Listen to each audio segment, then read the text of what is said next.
Името и употребата, јазикот, државјанството и кратинките. Според шефот на грчката дипломатија Никос Козијас се деловите на спорот за името со Македонија.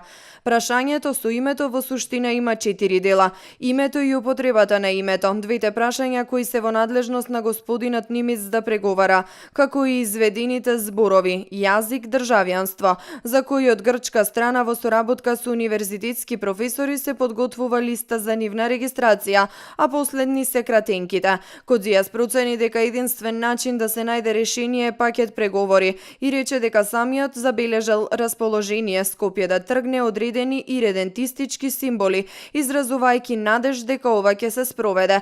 Пишува грчката новинска агенција АП за деталите од средбата на грчкиот министер за надворешни работи Никос Козијас со медијаторот за спорот со уставното име на Македонија Метјо Нимиц. Според новинската агенција, состанокот со македонскиот министер за надворешни работи Никола Димитров, Козијас го окарактеризирал како особено пријателски, а разговарале за начините за пристап за решение на проблемот со името, преземање на одредени мерки за справување со иредентизмот и недовербата од двете страни со организирање на средби на експерти за правни теми, историја и школски учебници. Говорејќи пак на Генералното собрание на Обединетите нации, Козијас рече дека Грција работи за изнаоѓање на взаемно прифатливо ерго умнес име. При тоа не откривајќи детали дали за Атина се уште се во сила црвените лилии за сложено име, со оглед на тоа дека во изминатиот период во Грција се крена прашина за грчките позиции. И македонскиот премиер во својот говор од Генералното собрание на Обединетите нации се осврна на проблемот со името.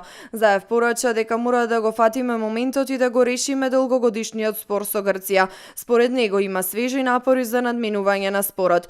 Би рекол дека и двете страни направија некои грешки низ годините, но главната цел сега е да се реши спорот. Цврсто верувам дека мора да го фатиме моментот, да разговараме со добра волја и да го решиме спорот за нашата заедничка иднина, рече Заев, одговорницата во Обединетите нации.